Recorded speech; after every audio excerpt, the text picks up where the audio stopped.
Hai, balik lagi di series review. Kali ini kita akan membahas film The Mortuary Assistant tahun 2026. Sebagai gambaran, film ini adalah adaptasi dari game dengan judul yang sama, menjelaskan tentang seorang wanita yang bekerja sebagai pembersih mayat. Ia harus bekerja malam-malam sendirian dan menemukan hal menakutkan di sana. Apa yang sebenarnya terjadi? Tanpa berlama-lama, mari kita bahas. Di awal film ini, kita akan berada di kamar mayat. Saat ini seorang pengurus mayat magang bernama Rebecca sedang melakukan ujian akhir. Saat ini, ia sedang mengurus seorang mayat yang akan diawetkan untuk acara pemakaman. Bosnya bernama Raymond mengawasi sambil menilai. Rebecca sudah belajar sehingga ia bisa mengerjakannya dengan baik. Salah satu tugasnya adalah mengeluarkan darah mayat.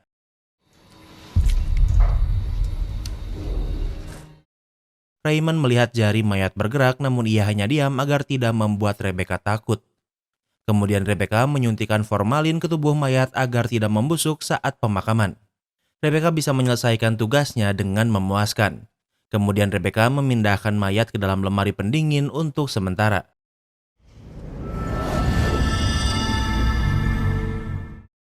Setelah memasukkan mayat, lampu sedikit aneh namun Rebecca tidak menyadarinya karena kepalanya sedikit pusing.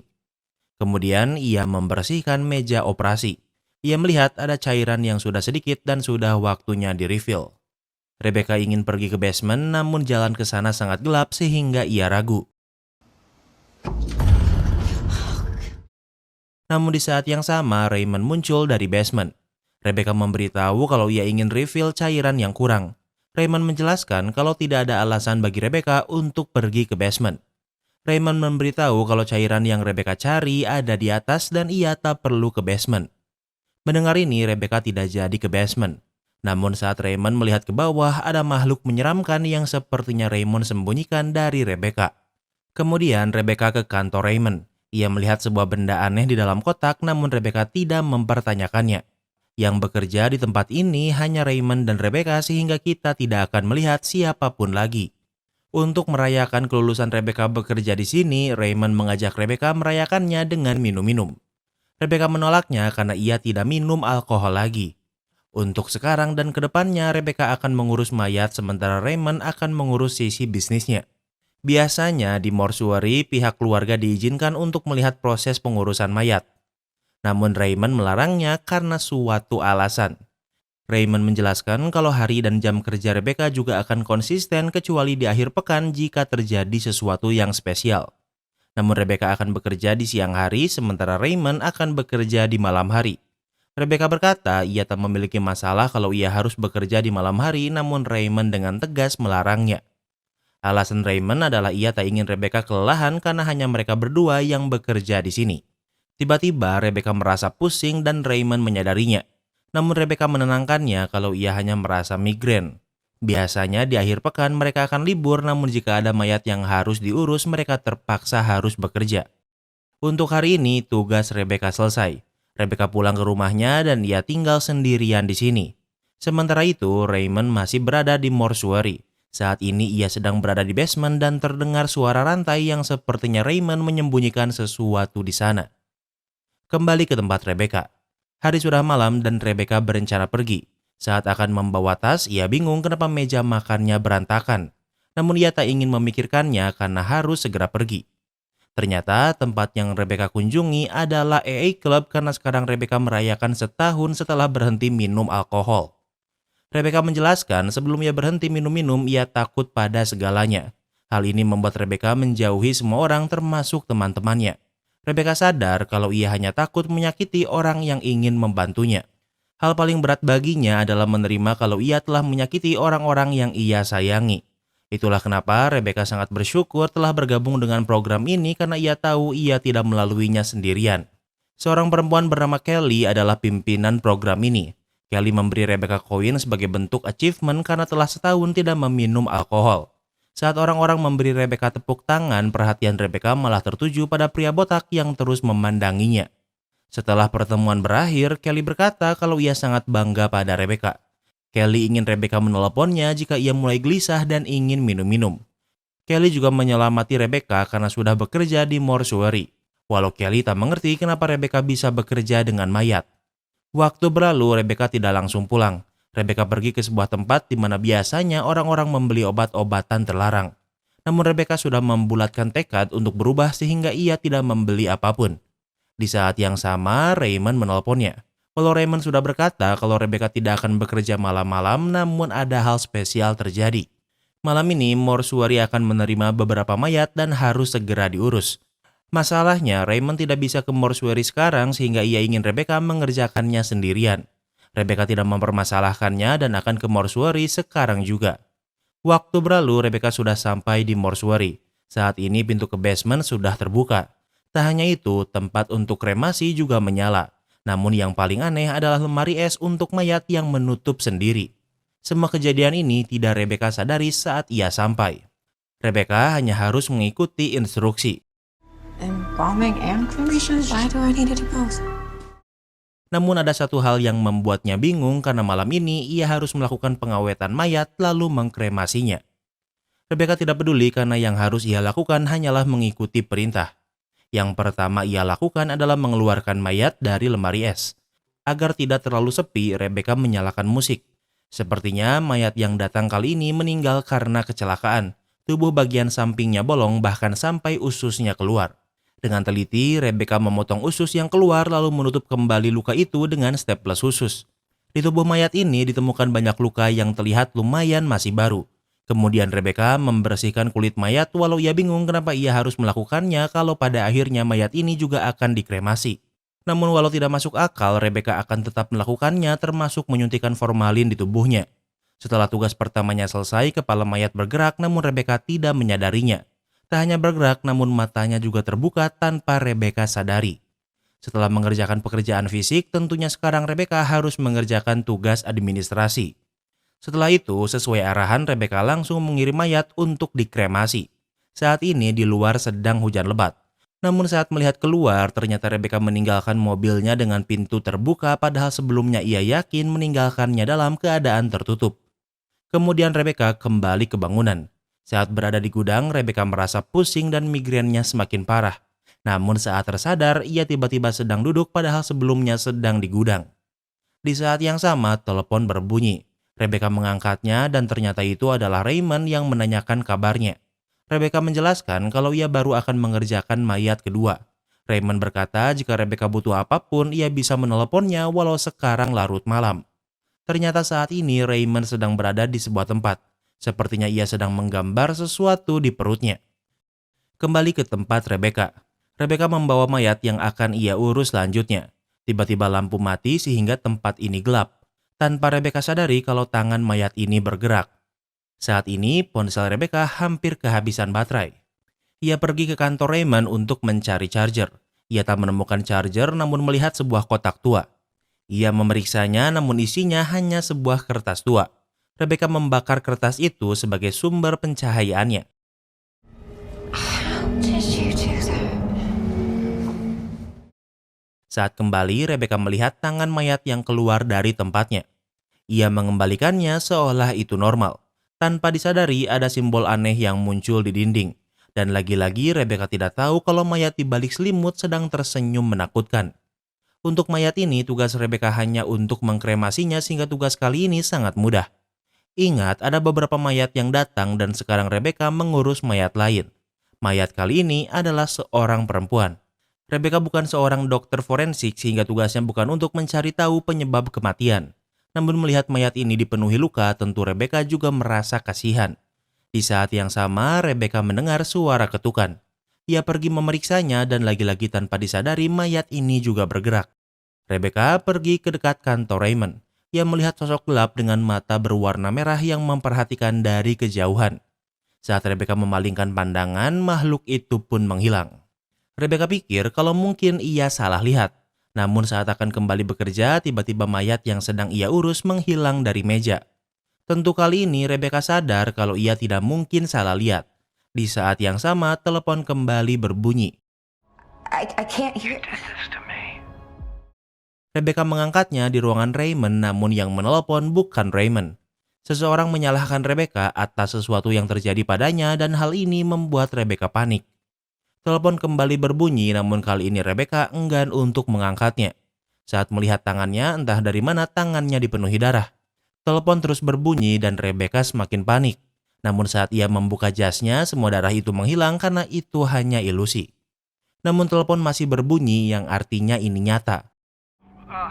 Report a missing person, a child, my daughter.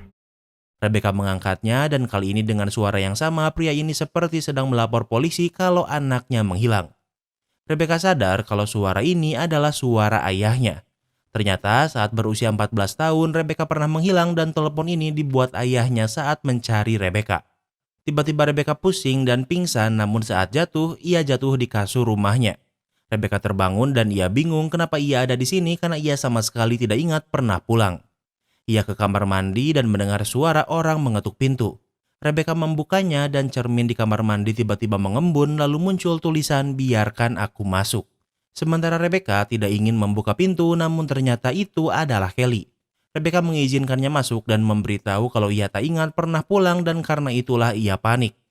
Ternyata Kelly kesini karena Rebecca yang meneleponnya namun Rebecca juga tak ingat pernah menelepon Kelly. Kelly pikir kalau Rebecca kembali minum atau menggunakan obat-obatan. I didn't use, okay? I know that I didn't. Namun Rebecca bersumpah kalau ia tidak mengkonsumsi apapun. Kelly tidak mempercayainya karena menurutnya Rebecca hanya denial. Rebecca sangat takut karena ia tak ingat pulang namun tiba-tiba ada di sini. Kelly menenangkannya dengan memeluknya. Namun mata Rebecca berubah. Sepertinya sesuatu mempengaruhi Rebecca sehingga Kelly merasa sakit saat dipeluk Rebecca. Kelly sadar ada yang salah dengan Rebecca dan ingin pergi namun Rebecca menangkap dan menyerangnya. Tak hanya itu, Rebecca juga menggigit jari Kelly hingga terputus.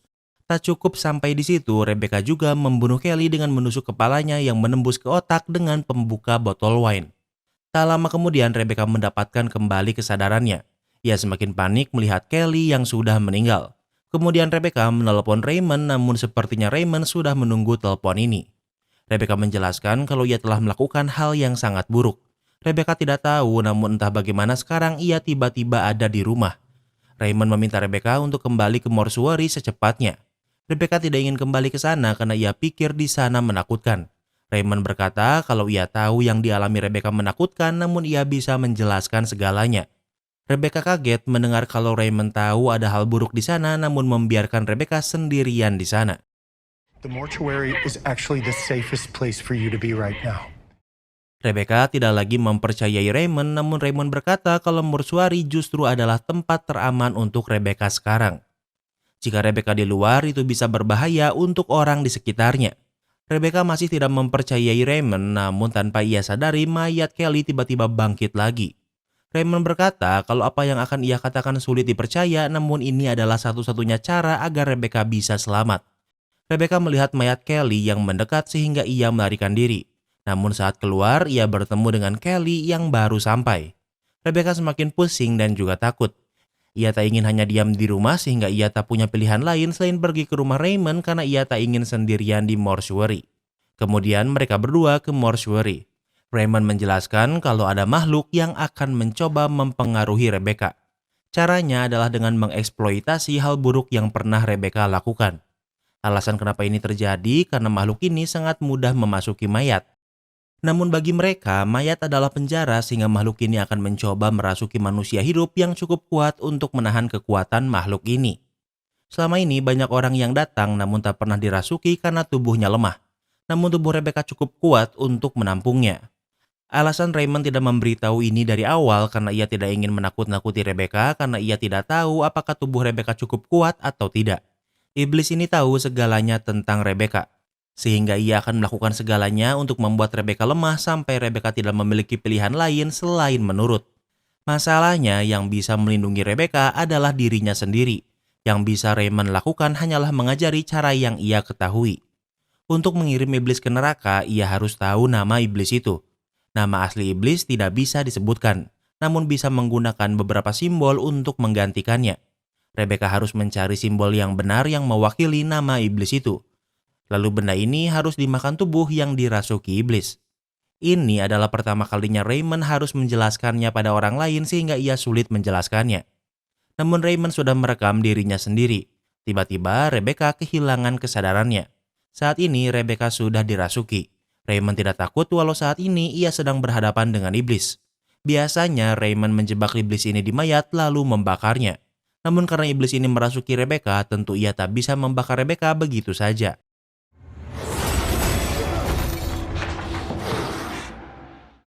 Dengan kekuatan telekinesis, Raymond dibuat terlempar. Iblis ini membawa sebuah besi dan bersiap untuk membunuh Raymond. Raymond menunjukkan simbol di dadanya dan hal ini membuat iblis ini takut mendekat. Raymond memanfaatkannya untuk melarikan diri. Iblis ini tidak bisa membuka pintu, kemudian Rebecca kembali mendapatkan kesadarannya. Raymond pergi sehingga sekarang Rebecca sendirian di mortuary dan dikunci.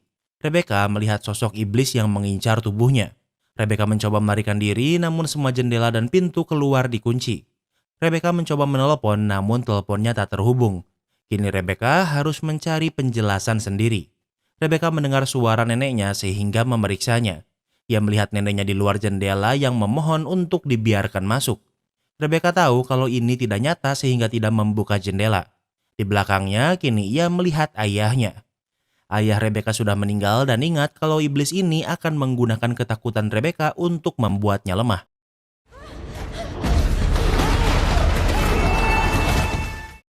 Rebecca mencoba melarikan diri, namun ayahnya menyerangnya.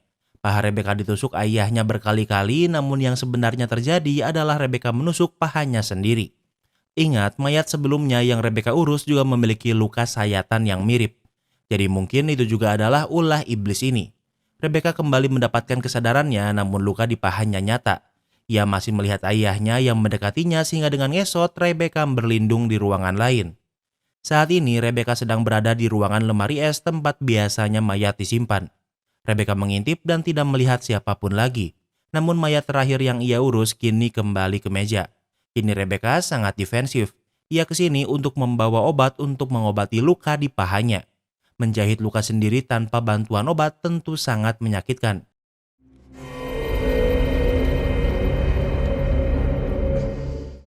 Saat Rebecca sedang fokus, mayat di depannya duduk, namun saat Rebecca memperhatikannya, mayat itu masih tidur. Waktu berlalu, Rebecca selesai menjahit luka pahanya. Kemudian Rebecca membawa pisau bedah untuk menusuk leher mayat, namun tiba-tiba mayat ini bangkit dan melawan. Namun kali ini Rebecca sudah tidak terlalu terkejut. Ia berhasil menusuk leher mayat ini, namun karena pada dasarnya mayat ini memang sudah mati sehingga ditusuk lehernya pun tidak ada gunanya. Iblis ini hanya tertawa melihat Rebecca mengikatnya. Di saat yang sama, Rebecca mendengar suara telepon. Ia mengangkatnya dan Raymond berkata Rebecca harus memilih satu mayat kemudian sayat tangannya sendiri. Iblis ini menyukai penderitaan. Rebecca menurutinya dan ia menyayat tangannya dan sengaja menjatuhkan darahnya di dahi mayat yang dirasuki iblis. Seperti perkataan Raymond, iblis ini sangat menikmatinya. Kemudian Rebecca memasukkan mayat ini ke dalam mesin kremasi untuk mengakhiri kutukan ini. Namun tiba-tiba ledakan besar terjadi. Saat tersadar, Rebecca berada di dalam ruang kremasi dengan keadaan terikat. Tentunya ia panik karena ia bisa meninggal, namun Rebecca meyakinkan dirinya sendiri kalau semua ini hanyalah ilusi. Rebecca benar karena saat ini ia memang masih di luar ruang kremasi. Kemudian Rebecca kembali menelpon Raymond. Rebecca pikir cara Raymond tak berhasil karena setelah ia memberi darah dan juga membakar mayatnya, ia masih diteror. Namun ternyata Raymond berkata kalau setelah ia pergi dari mortuary, ini adalah pertama kalinya ia dan Rebecca berbicara. Artinya orang yang memberi instruksi Rebecca sebelumnya adalah iblis itu dan itulah kenapa cara ini tak ampuh. Raymond meminta Rebecca untuk mencari tapes kemudian menontonnya sendiri. Di ruangan di basement, Rebecca bisa menemukannya yang akan menjelaskan segalanya. Raymond berkata kalau Rebecca harus menyuntikkan dirinya sendiri dengan formalin kemudian bakar dirinya sendiri. Mendengar ini Rebecca sadar kalau yang berbicara dengannya sekarang adalah iblis. Rebecca tidak punya pilihan lain selain pergi ke basement untuk mencari petunjuk. Ruangan ini sangat gelap dan ia menemukan sebuah ruangan yang dikunci gembok. Karena tidak memiliki kuncinya, Rebecca masuk ke ruangan lain. Ia mencari petunjuk dan menemukan beberapa tapes yang dimaksud Raymond sebelumnya.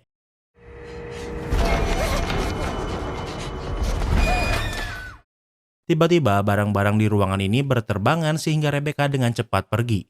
Di lantai atas, Rebecca memainkan tape yang baru ia temukan. Ini adalah rekaman yang Raymond buat saat ia masih muda. Raymond menjelaskan untuk membakar kertas jimat untuk mencari simbol sigil. Hal ini bisa digunakan untuk mencari tahu nama iblis. Lalu dengan tubuhnya dibakar untuk mengirim iblis ini ke neraka. Selain itu, darah orang yang dirasuki harus disiram pada wadah iblis. Darah ini yang digunakan sebagai reagen pada formalin untuk mengunci tanda ritual. Jika tidak melakukannya, maka iblis itu akan kabur sebelum dibakar. Raymond menjelaskan kalau darah dari orang yang dirasuki bisa dipanen dan disimpan untuk digunakan nanti. Ternyata di ruangan yang dikunci di basement ada seorang wanita yang dirasuki yang Raymond kurung. Raymond sengaja melakukannya untuk memanen darahnya dan disimpan untuk kebutuhan pengusiran iblis. Setelah menonton rekaman Raymond, Rebecca mempelajari tulisan Raymond. Ia melihat beberapa bulatan dengan lambang aneh. Rebecca harus menemukan lambang yang cocok untuk mewakili nama iblis ini. Kemudian Rebecca membakar kertas jimat yang sebelumnya ia temukan. Dengan menggunakan cahaya dari api ini, ia menyusuri bangunan mortuary. Sebuah simbol muncul dan simbol inilah yang harus Rebecca gunakan di platform. Rebecca kembali lalu memilih simbol yang ia lihat sebelumnya. Masih ada 3 yang harus Rebecca temukan lagi. Di pojok ruangan gelap, Rebecca melihat iblis yang memperhatikannya dengan menakutkan. Namun kemudian iblis itu berubah menjadi ayahnya. Namun Rebecca tahu kalau ini adalah ilusi, namun ia tidak kabur. Tiba-tiba ayahnya mencekiknya dan memohon Rebecca untuk membiarkannya masuk, namun Rebecca menolaknya. Iblis itu menghilang dan Rebecca sebenarnya sedang mencekik dirinya sendiri. Kemudian Rebecca ke basement. Dengan menggunakan kunci, ia bisa masuk ke ruangan yang dikunci. Di sana sangat gelap, namun tiba-tiba ia berada di sebuah ruangan yang sempit. Ia bisa mengintip dari sebuah lubang. Ia melihat Raymond yang sedang memanen darah asisten lamanya yang dirasuki iblis. Wanita yang dikurung bernama Valerie dan ia terlihat masih hidup, namun sebenarnya sudah dalam pengaruh iblis. Ternyata saat ini Rebecca sedang berada di kotak mayat. Ia berhasil membebaskan diri lalu melanjutkan pemeriksaan. Ia berhasil menemukan simbol kedua di sana. Kemudian ia pergi ke gudang. Di sana ia menemukan lambang ketiga. Kini Rebecca sudah menemukan 3 lambang dan tinggal 1 lagi lambang tersisa. Rebecca memeriksa kamar mandi dan menemukan lambang terakhir di sana. Namun tiba-tiba pintu kamar mandi dikunci dari luar. Tak hanya itu, banyak air yang tiba-tiba bocor sehingga kamar mandi ini mulai banjir. Rebecca ingin memanjat namun ia terpleset hingga jatuh dan tak sadarkan diri. Rebecca tersadar di momen tergelap di hidupnya. Ternyata saat di usia 14 tahun, Rebecca adalah seorang pecandu. Ia menggunakan obat-obatan dan tak sadarkan diri di pinggir danau. Ayah Rebecca yang khawatir menemukannya dan takut kalau Rebecca overdosis. Rebecca tidak mau bangun dan ayahnya juga harus mencari pertolongan. Kembali ke masa sekarang, Rebecca tersadar di kamar mandi yang kering. Kemudian ia kembali ke ruangan Raymond. Kini ia sudah memiliki semua simbol yang bisa mewakili nama iblis. Rebecca harus membakar benda bulat ini dengan mayat yang dirasuki iblis untuk mengirimnya ke neraka. Kini yang diperlukan Rebecca adalah darah Valerie. Valerie? Please, help me. Ia pergi lagi ke basement dan Rebecca sangat terkejut melihat Valerie yang ternyata masih hidup. Valerie ingin Rebecca melepaskannya namun ia tidak memiliki kunci gemboknya. Rebecca harus pergi dulu setelah mengambil darah Valerie yang sudah Raymond panen. Kemudian Rebecca memilih mayat yang akan ia gunakan sebagai media. Ia memilih mayat seorang pria yang di tubuhnya ia temukan simbol aneh. Artinya mayat inilah yang iblis rasuki selama ini. Rebecca menaruh lambang-lambang di atas mayat dan hal ini membuat iblis ini tenang. Kemudian Rebecca menyuntikkan formalin ke tubuh mayat ini lalu menambahkan darah Valerie di dalamnya. Dari seluruh tubuh mayat ini muncul simbol iblis menakutkan namun iblis ini masih tenang. Rebecca mulai senang karena ia pikir rencana kali ini mungkin berhasil. Kemudian Rebecca membakarnya sesuai instruksi Raymond. Rebecca pikir sekarang yang harus ia bebaskan adalah Valerie.